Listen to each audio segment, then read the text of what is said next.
మా పరిశుద్ధుడా, ప్రేమ కలిగిన యేసయ్య, కృప కలిగిన యేసయ్య, మహిమ కలిగిన మా రాజా, నీకే స్తోత్రములు వందనములు. ఇంతవరకు నువ్వు కాచి దాచి కాపాడిన దేవుడు నాయన, కటాక్షమించిన దేవుడు నాయన, నీకే స్తోత్రములు నాయన. నూతన సంవత్సరంలో మాకు ప్రభు 13వ తారీఖు ఇచ్చిన దేవుడు నాయన, నీకు స్తోత్రములు.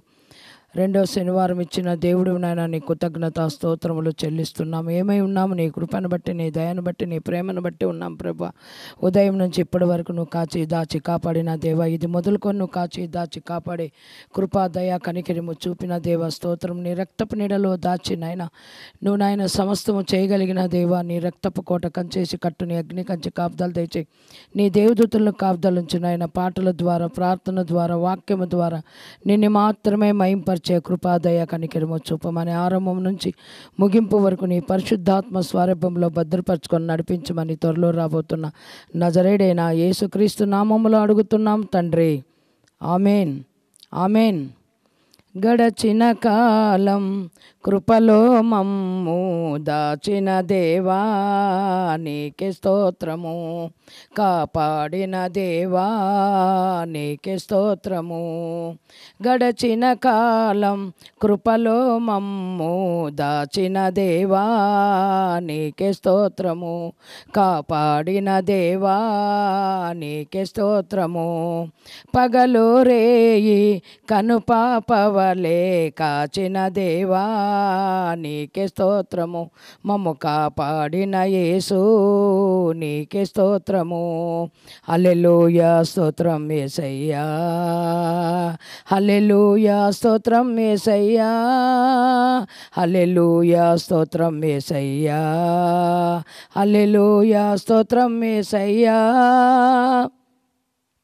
కలత చెందిన కష్టకాలమున కన్న తండ్రివై నన్ను ఆదరించిన, కలుషము నాలో కానవచ్చిన, కాదనక నన్ను కరుణించిన, కలుషములెన్నో దాగి ఉన్నను. కలత చెందిన కష్టకాలమున కన్న తండ్రివై నన్ను ఆదరించిన, కలుషము నాలో కానవచ్చిన, కాదనక నన్ను కరుణించిన, కరుణించిన దేవా, నీకే స్తోత్రము. కాపాడిన తండ్రి, నీకే స్తోత్రము. కరుణించిన దేవా, నీకే స్తోత్రము. కాపాడిన తండ్రి, నీకే స్తోత్రము. హల్లెలూయా, స్తోత్రం యేసయ్యా, హల్లెలూయా, స్తోత్రం యేసయ్యా. గడచిన కాలం కృపలో మమ్ము దాచిన దేవా, నీకే స్తోత్రము. కాపాడిన దేవా, నీకే స్తోత్రము. లోపములెన్నో దాగి ఉన్నను, ద్రాత్రత్వముతో నన్ను నడిపించిన, అవిధేయతలే ఆవరించిన, దీవెనలెన్నో దయచేసిన, లోపములెన్నో దాగి ఉన్నను, దాతృత్వముతో నన్ను నడిపించిన, అవిధేయతలే ఆవరించిన, దీవెనలెన్నో దయచేసిన, దీవించిన దేవా, నీకే స్తోత్రము. దయచూపిన తండ్రి, నీకే స్తోత్రము. దీవించిన యేసు, నీకే స్తోత్రము. దయచూపిన దేవా, నీకే స్తోత్రము. హల్లెలూయా, స్తోత్రం యేసయ్యా, హల్లెలూయా, స్తోత్రం యేసయ్యా.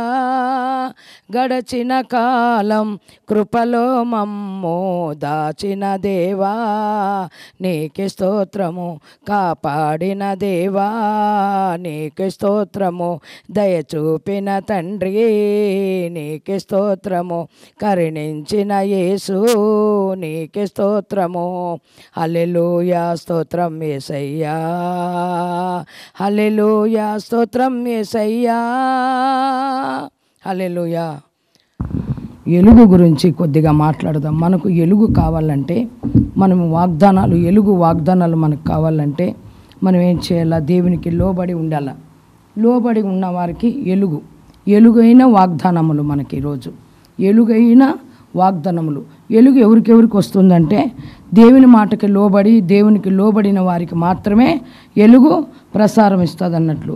22వ అధ్యాయము యోబు రాసిన గ్రంథము 22వ అధ్యాయము 28వ వచనము 28వ వచనము యోబు రాసిన గ్రంథము 22వ అధ్యాయము 28వ వచనము. మరియు నీవు దేనినైనా చేసన చేయగా అది నీకు స్థిరపరచబడును. ఎలుగు మార్గంలో నడిచిన వారికి ఏమేమి ఉంటాయంటే లోబడిన వారికి మాత్రము మనం ఏమైనా స్థిరంగా ఆలోచన చేసామనుకో, వేచన చేస్తామనుకో, అది మనకు స్థిరంగా నిలబడిపోతుంది అన్నట్లు. కాబట్టి మరియు నీవు దేనినైనా వేచన చేయగా అది నీకు స్థిరపరచబడను. మనం ఏదైనా ఆలోచన చేస్తామనుకో, మనకి ఇది కావాలా అది కావాలని, అది ఎవరికి? లోబడిన వారికి మాత్రమే. యోబు లోబడిన వాడు కాబట్టి ఆయనకి 2 ఆశీర్వాదం కలిగింది. కాబట్టి ఏదైనా మనం ఆలోచన చేస్తే మనకు స్థిరపరచబడుతుంది. నీ మార్గముల మీద ఎలుగు ప్రకాశించును. చీకటిలో ఎవరు కూడా నడవలేరు, చీకటిలో నడవలేరు. నడిస్తే ముళ్ళు కుంపులు ఉంటాయి, పాములు ఉంటాయి, తేళ్ళు ఉంటాయి. చీకటి మార్గంలో ఎన్నో అన్యాయాలు అక్రమములు ఉంటాయి అన్నట్లు. చీకటి మార్గంలో నడవక మన మార్గంలో ఆయన ఏం చేస్తాడు? నీ మార్గంలో ఎలుగు ప్రకాశిస్తానని దేవుడు మాట్లాడినాడు. ఒక సమయంలో నేను కూడా చీకటిలో ఉన్నదాన్ని దేవుడు కరుణించి నా మార్గంలో ఎలుగు మార్గంగా చేశాడు అన్నట్లు. అద్భుతకారంగా ఆయన చేసిన మేలుకి ఇంత అంత కాదు, నా మార్గములంతటినీ ఎలుగుమయంగా మార్చేసినాడు. అద్భుతకారంగా నేను నడిచిన మార్గం అంతటినీ ఎలుగు మార్గంలోనే నడిపిస్తున్నాడు. నేను అడుగుపెట్టే స్థలం అంతట్లోన ఎలుగుని ప్రకాశింప మాదిరిగా చేశాడు. ఆయనకి లోబడిన వారికి ఎలుగు, ఆయన లోబడిన వారికి, ఆయన మాట విన్న వారికి, ఆయన నామములో ప్రార్థన చేసిన వారికి, ఆయన మాటకి లోబడిన వారికి ఎలుగు. అద్భుతకార్యంగా నా మార్గంలో కూడా ఎలుగుని ప్రకాశింప చేసిన మన దేవుడు మనకి తోడుగా ఉంటాడు అన్నట్లు. ఎలుగుని ప్రకాశింప చేయాలంటే మనం ఏం చేయాలా? ఆయన మాటకి మనము లోబడి ఉంటేనే మన మార్గంలోన ఎలుగు ప్రకాశింప చేస్తాడన్నట్లు. అద్భుతకారంగా నా జీవితంలో, నా త్రోవలో ఎలుగు, నా మార్గంలో ఎలుగు, నా పిల్లల్లో ఎలుగుని ప్రకాశింప చేశాడంటే ఆయనకి లోబడి మా కుటుంబము, మేము ఆయన సన్నిధిలో భయభక్తులు కలిగి యోబులాగా మేము ఆరాధిస్తాం. ఎన్ని సమస్యలు వచ్చినా, ఎన్ని నిందలు వచ్చినా, ఎన్ని అవమానాలు వచ్చినా అన్నిటికీ తట్టుకొని అనిపించుకొని ప్రభువా నీవే మాకు దిక్కని లోబడినాం కాబట్టి మా మార్గంలో ఎలుగు మార్గంలోన నడిపిస్తున్నాడు. చీకటి మార్గం తొలగిపోయింది, పాపపు క్రియలన్నీ తొలగించేసినాడు. అద్భుతకరంగా మేము నడిచిన మార్గం అంతటిని ఎలుగు మార్గంలో మమ్మల్ని నడిపించే దేవుడు మనకు తోడుగా ఉండి నడిపిస్తాడన్నట్టు. ఆయన మాటకు లోబడితే మన మార్గంలో ఎలుగులు ఉంటాయన్నట్లు. హల్లెలూయా. మరి ఒక మాట మాట్లాడదాం. 97వ కీర్తన 11వ వచనం.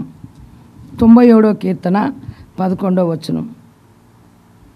నీతిమంతుల కొరకు ఎలుగును, యథార్థ హృదయాల కొరకు ఆనందమును యుత్తబడి ఉన్నది. ఎవరైతే నీతిగా మనం అనుసరిస్తామో, దేవుని మాటలకి నీతిమంతుడైన దేవుని మనం ఆరాధిస్తామో, నీతిమంతుడైన దేవుని సన్నిధిలో మనం ఉంటామో, మనకేముంటుందంట? మన మార్గంలో ఎలుగు ఉంటుందంట. ఎలుగు ఎవరికి ఉంటుంది?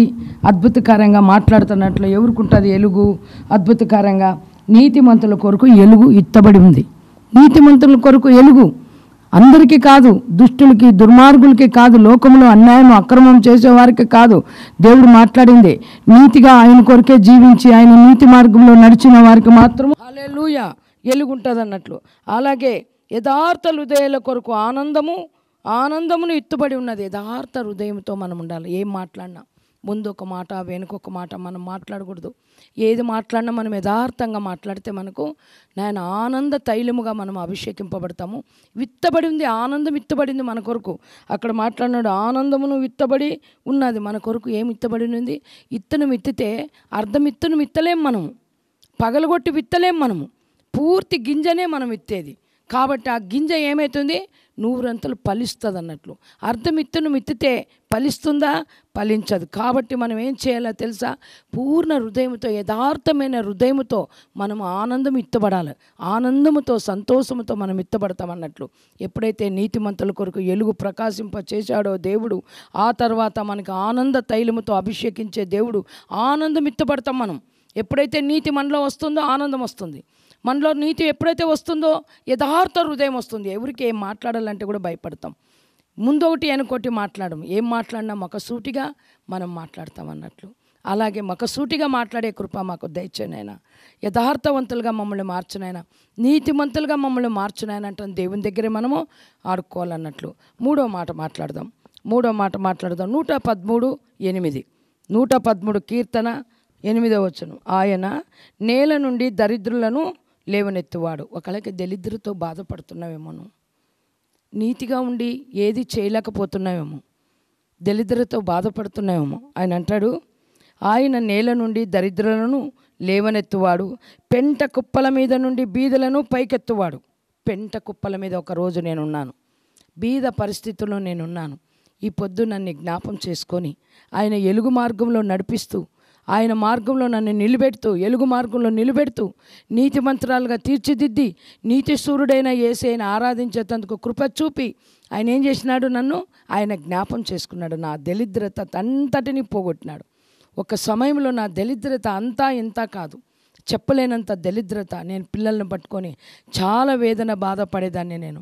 ప్రభు అని నేను ఆయనకి లోబడిపోయినాను. ఆయన సన్నిధిలో లోబడి, ప్రభు నా పరిస్థితి ఏమని నేను ఆరాధించేది, ప్రార్థన చేసేది, పాటలు పాడేది. నాకు చాలా ఇష్టం పాటలు పాడాలంటే. దేవుడు చక్కటి స్వరం ఇచ్చాడు.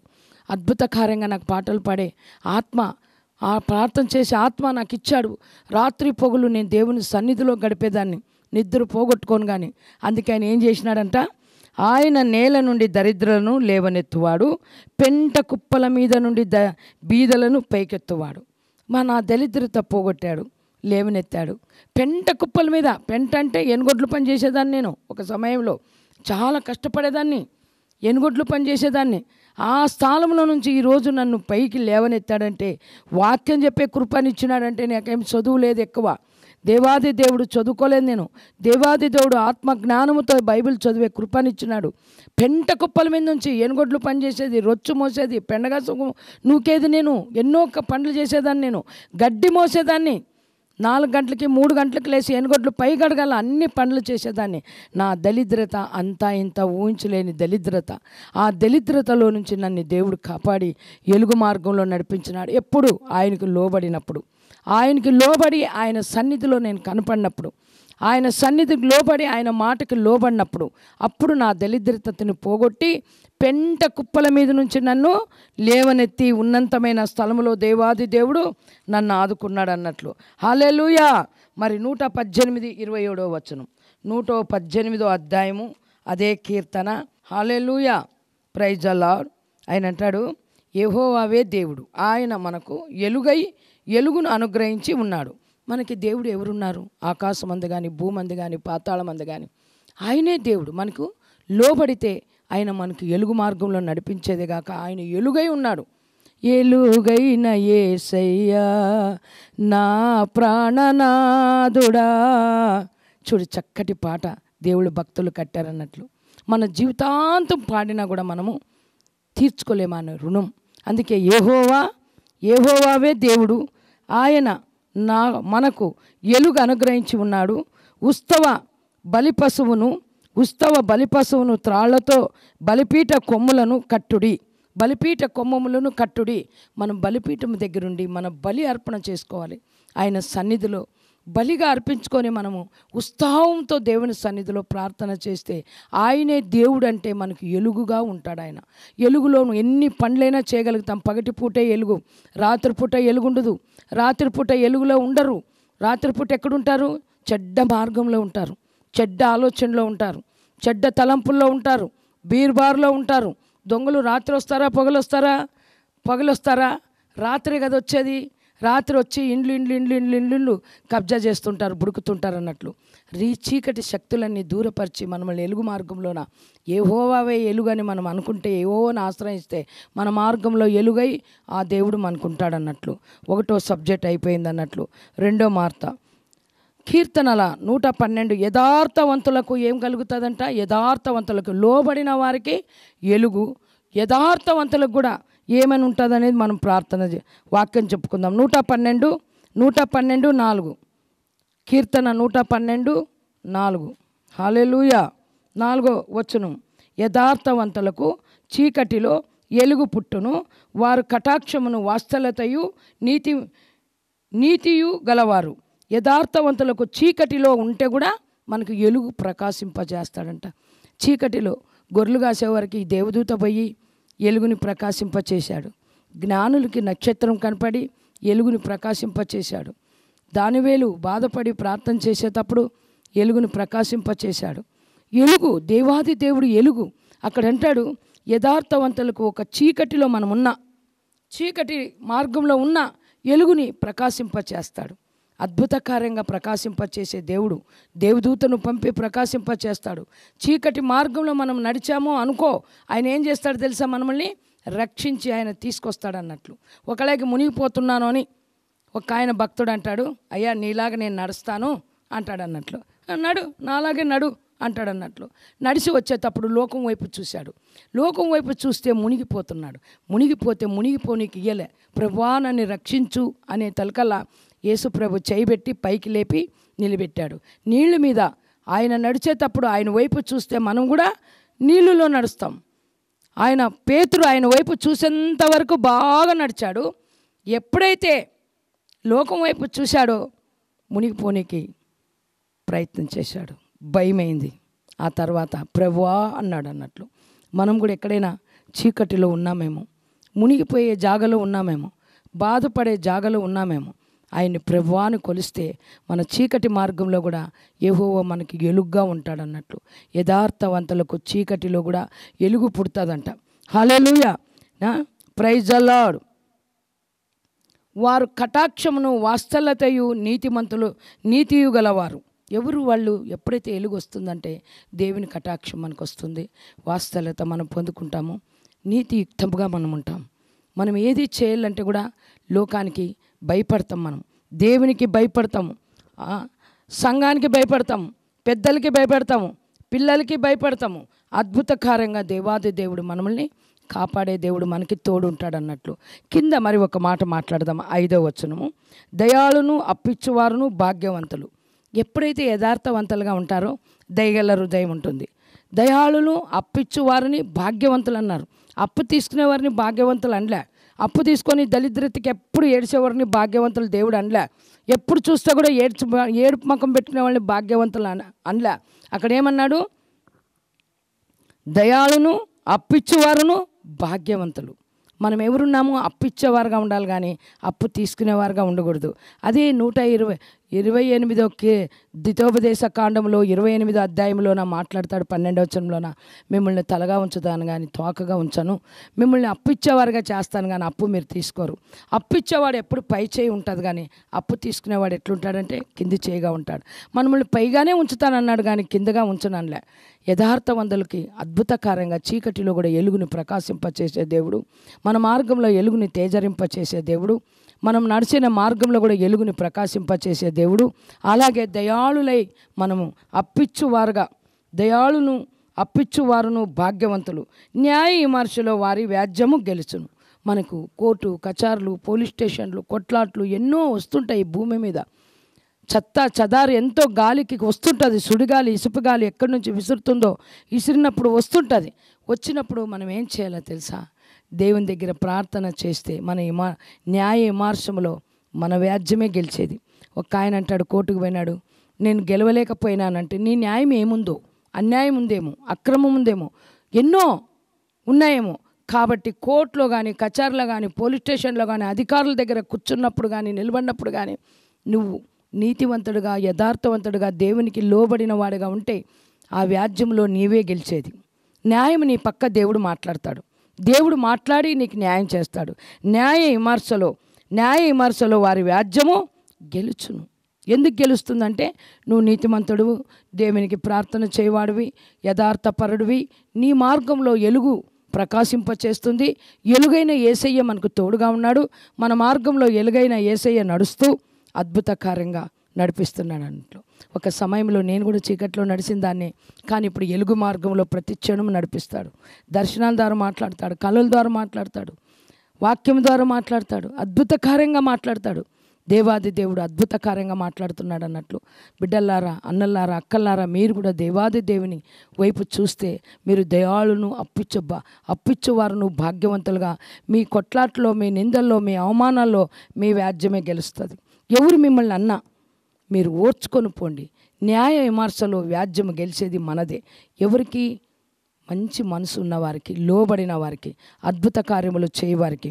రెండో మాట చెప్పాను.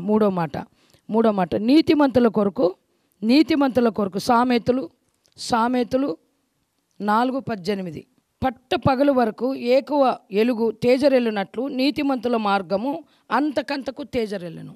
పట్ట పగలు ఎలా ఉంటుందో రాత్రిపూట కూడా అలాగే ఉంటుందంట. రాత్రి పూట కూడా మనకి ఎలుగునే ప్రకాశింప చేస్తాడంట. అలాగ మాట్లాడుతున్నాడు దేవాది దేవుడు. పట్ట పగలు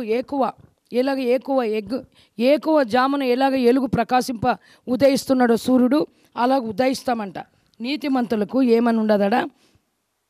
పట్ట పగల వరకు ఏకువ ఎలుగు తేజరెళ్ళినట్లు నీతిమంతుల మార్గము అంతకంతకు తేజరెళ్ళను.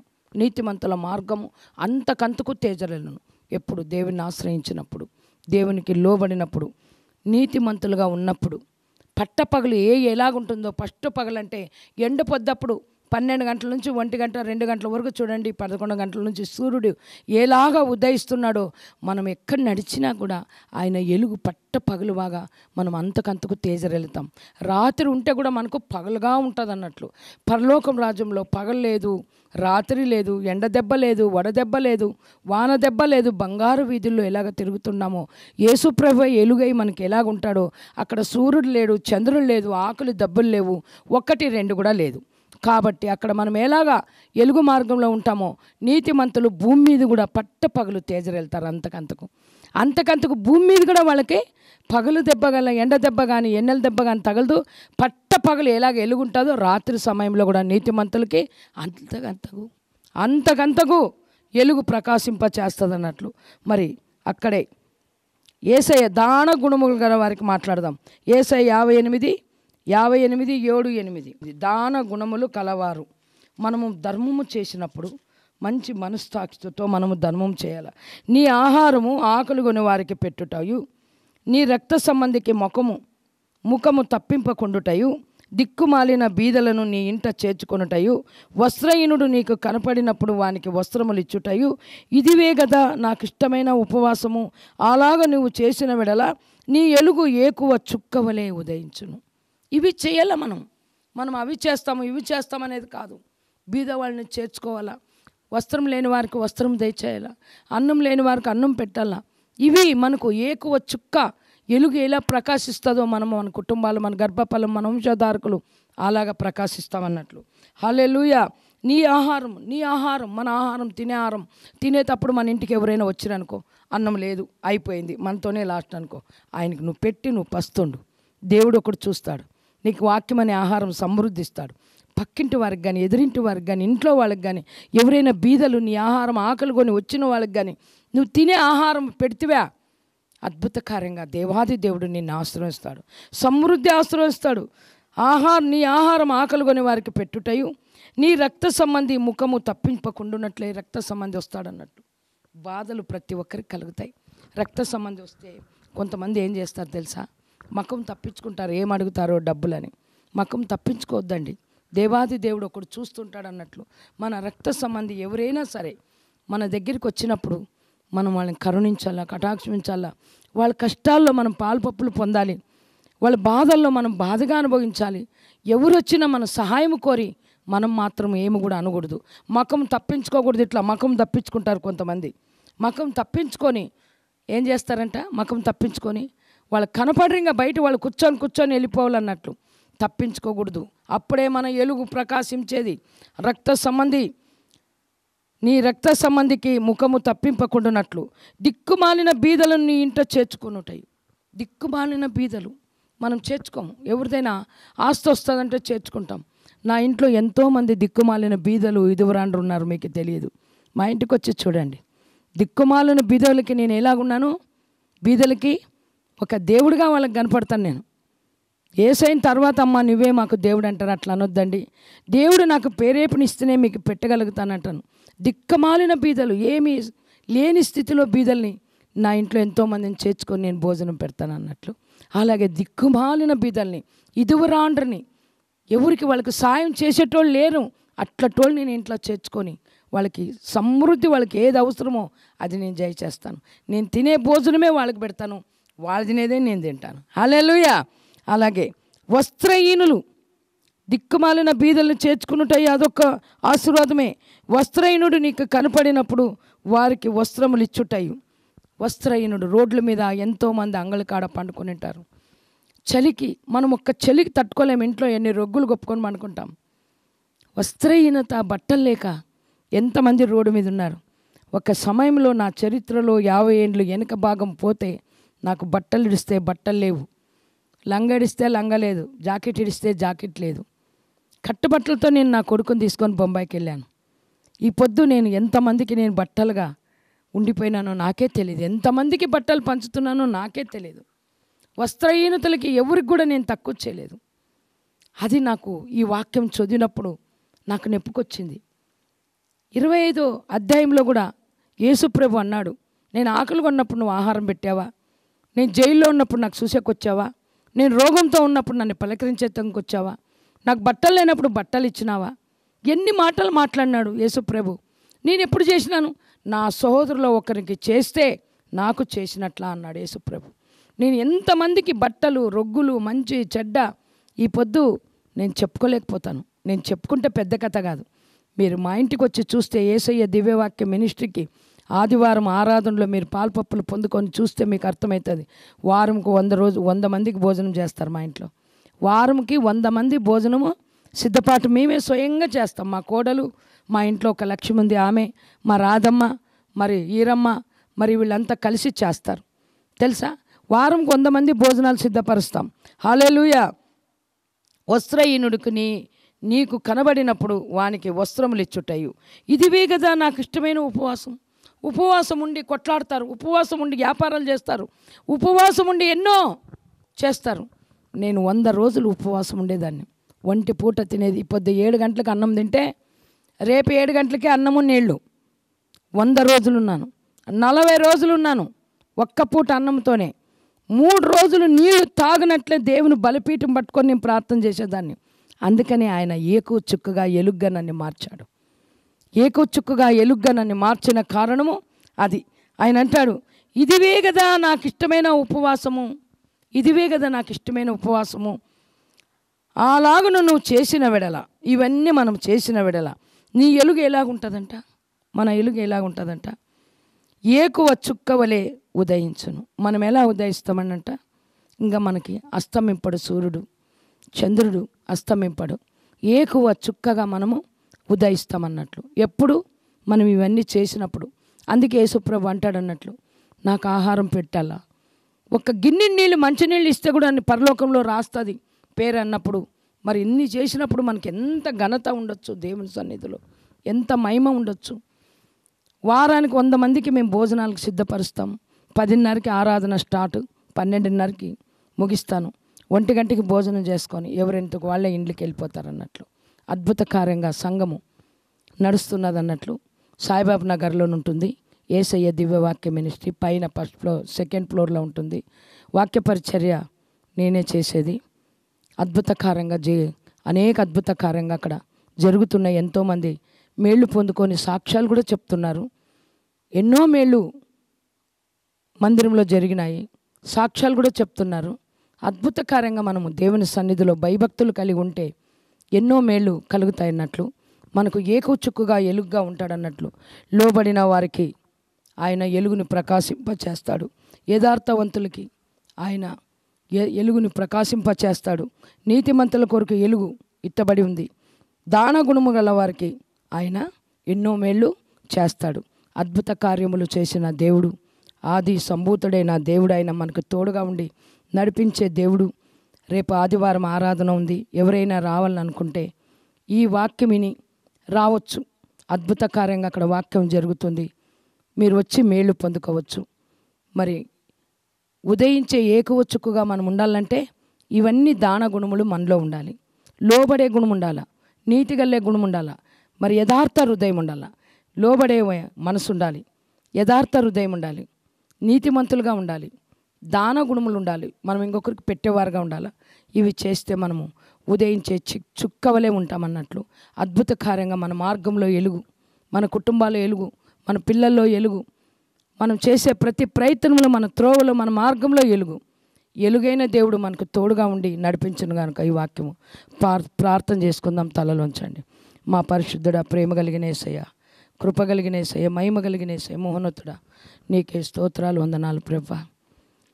లోబడే కృపను మాకు దయచి, యథార్థమైన హృదయం మాకు దయచి, దాన గుణములు మాకు దయచి ప్రభువా. నీతిమంతులుగా మమ్మల్ని మార్చు నాయనా తండ్రి. నీకు లోబడే కృపను దయచి అద్భుత కార్యంగా మమ్మల్ని, మా కుటుంబాన్ని, మా గర్భఫలాన్ని, మా వంశధారకుల్ని, ప్రతి ఒక్కరిని జీవ మార్గం నడిపించే దాసుని కూడా నీకు అప్పచెప్తున్నాను. నువ్వు ఉండి నడిపించి నీ కాపుదల్లో భద్రపరచుకోమని నజరేయుడైన యేసుక్రీస్తు నామంలో అడుగుతున్నాం తండ్రి. ఆమేన్. Praise the Lord. Praise the lord.